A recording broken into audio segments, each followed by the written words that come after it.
Akashvani presents Morning News.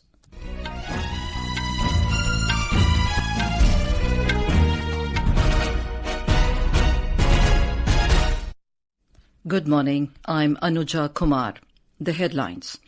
Prime Minister Narendra Modi highlights new job opportunities in creative sectors such as gaming, animation and filmmaking. All arrangements put in place for third and final phase of assembly elections in Jammu and Kashmir tomorrow. More than 4 lakh people in 16 districts of Bihar reel under fury of flood. Centre assures all possible help to state government in tackling the situation. Prime Minister of Jamaica Andrew Holness to be on a 4-day visit to India beginning today. Israel launches airstrikes on Houthi targets in Yemen. And in Junior World Wushu Championship, India bags 7 medals including 2 gold in Brunei.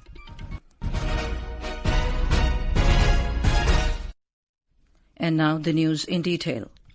Prime Minister Narendra Modi has highlighted the rapidly changing nature of jobs and the growing opportunities in creative sectors such as gaming, animation and filmmaking, among others.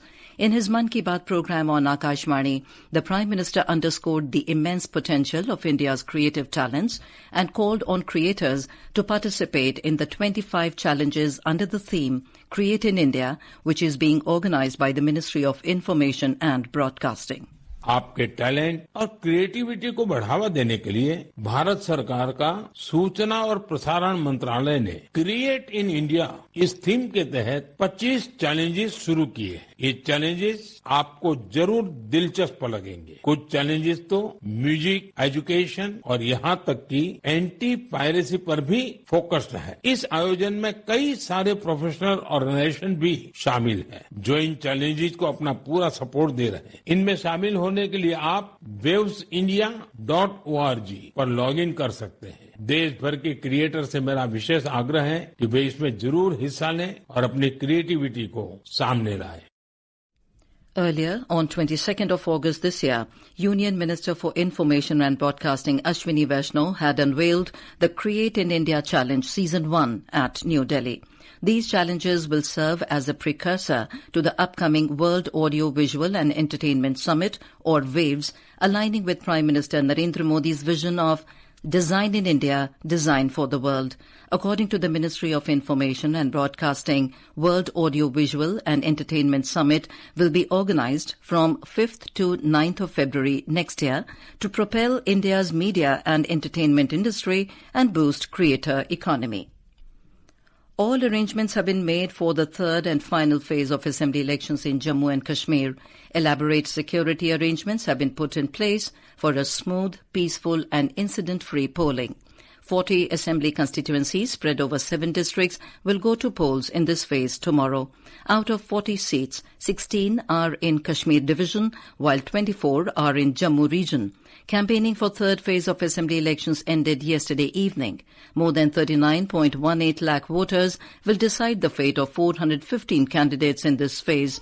The polling, which will begin at 7 a.m., will continue till 6 p.m. The counting of votes will take place on 8th of October, along with Haryana. In Bihar, swollen rivers including Kosi, Gandak, Bagmati, Mahananda and Kamla Balan are wreaking havoc of flood after breaching embankments at several places and inundating more than 100 villages. After the massive discharge of water from Kosi and Gandak barrages in river systems, several low-lying areas in Supol, Saharsa, Araria, Kishanganj, Madhubani, West Champaran, East Champaran and Gopalganj are affected due to flood. More than 4 lakh people in 16 districts are reeling under the fury of flood. In Kosi region, rail services have been affected due to flood near Indo-Nepal border. More from our correspondent.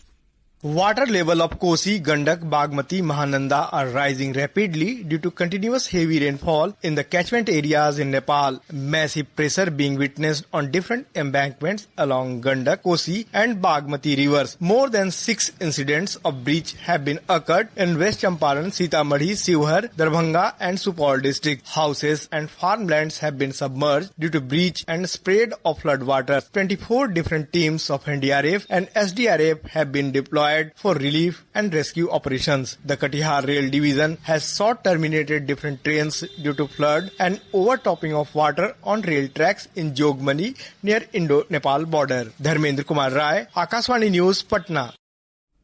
The centre has assured all possible assistance to Bihar government to tackle the flood crisis. Union Minister of State for Home Affairs Nityanand Rai reviewed the flood situation in Bihar at Patna yesterday. Mr. Rai said 11 teams of NDRF have been deployed in different parts of the state and 8 teams are kept in reserve. He said the centre is in constant touch with Bihar authorities. The Union Minister said if required, Air Force will help in airlifting of flood victims and airdropping relief materials. हमारी NDRF की team यहाँ हर आपदा में बिहार के लोगों को सहयोग करने के लिए तैयार रहती है। अभी 8 टीम को रिजर्व में रखा गया है और 11 टीमें अभी बाढ़ प्रभावित क्षेत्रों में भेज दी गई और 11 टीमें विभिन्न स्थानों पे हैं। In Nepal, 192 people have lost their lives and 30 others have gone missing in floods, landslides and inundation caused by incessant rain. Home Ministry spokesperson Rishi Ram Tiwari informed 194 people were injured in the incidents of natural disaster. He said that more than 4,500 disaster-affected people have been rescued so far by mobilizing all agencies for search, rescue and relief after the floods and landslides. The Supreme Court will resume hearing today on the rape and murder of a junior doctor at the state-run R.G. Kar Medical College and Hospital in Kolkata. A 3-judge bench headed by Chief Justice D.Y. Chandrachud will resume hearing the case suo motu. The Ministry of Education, Government of India is running the Strengthening Teaching, Learning and Results for States, that is, STARS project, with the support of World Bank for the betterment of the schools of the country. A 2-day national knowledge sharing workshop is being organized in Bhopal from today under the STARS project.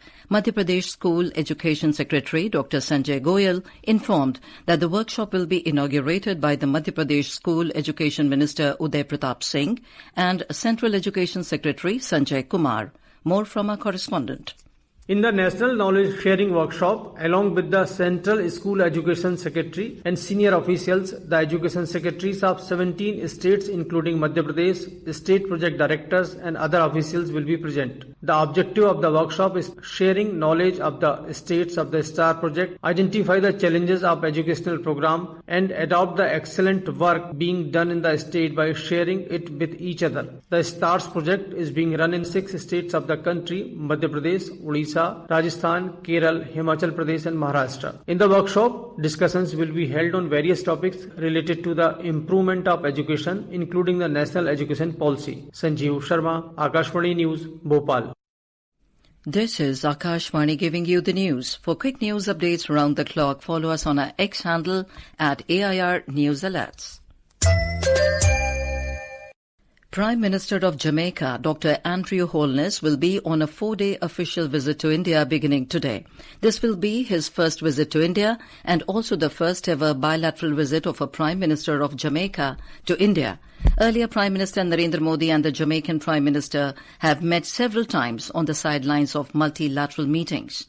During the visit, Dr. Holness will hold delegation-level talks with Prime Minister Modi and call on the President and the Vice President.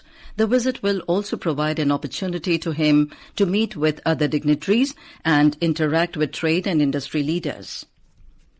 External Affairs Minister Dr. S. Jaishankar will meet his U.S. counterpart, Antony Blinken, in Washington, D.C. tomorrow. They are expected to discuss a wide range of bilateral and global issues, including the Ukraine war and the West Asia crisis. Dr. Jaishankar, who arrived in the U.S. capital yesterday, will also meet other cabinet rank and senior Biden administration officials. Israel has launched a series of air raids on Houthi targets in Yemen, marking a new front in the ongoing Middle East conflict. Israeli military confirmed the strikes, stating they were in response to the recent missile attacks by the Iran-aligned Houthi militants against Israel over the past 2 days. More from our correspondent.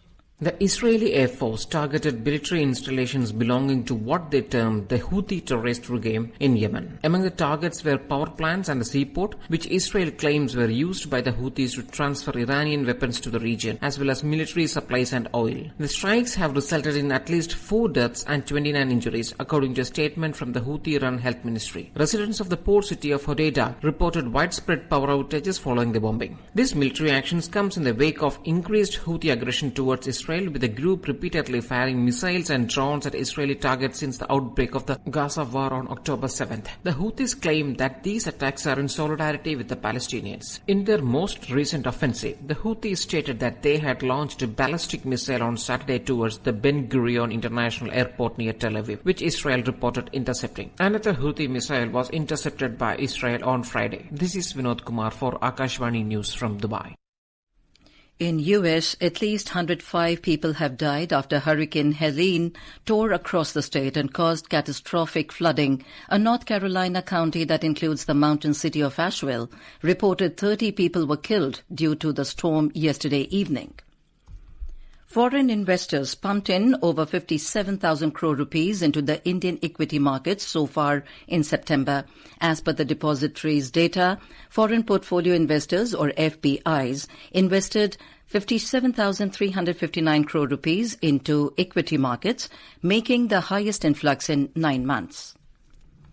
In Junior World Wushu Championship, Indian team bagged a rich haul of 7 medals, including 2 golds in Bandar Seri Begawan, Brunei.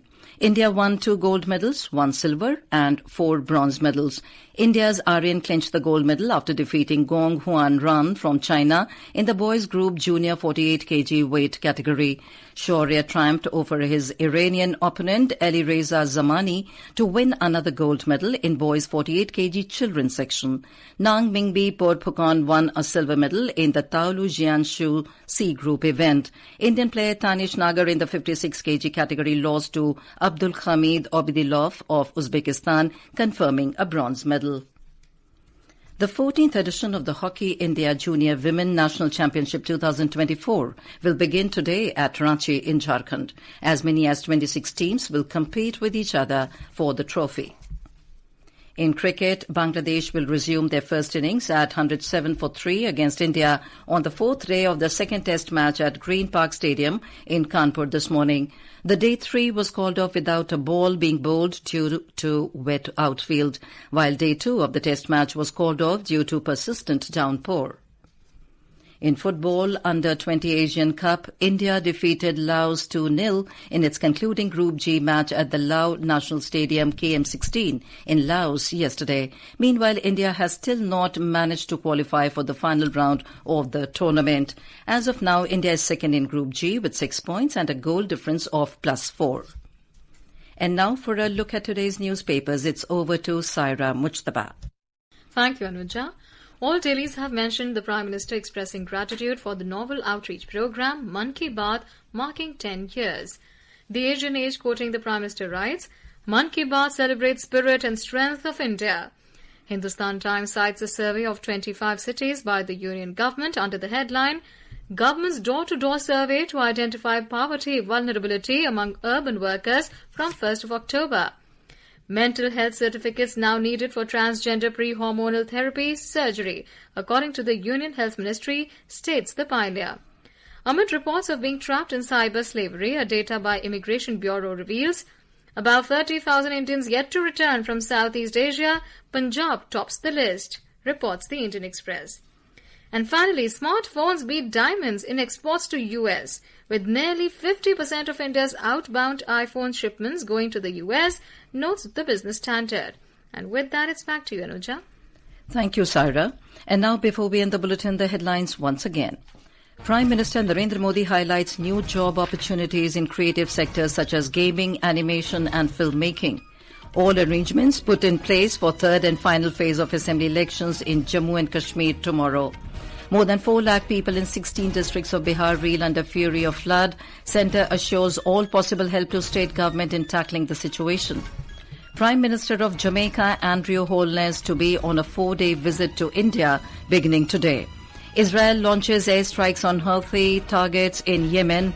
And in Junior World Wushu Championship, India bags 7 medals, including 2 gold in Brunei. And with that, we end the morning news. Have a nice day.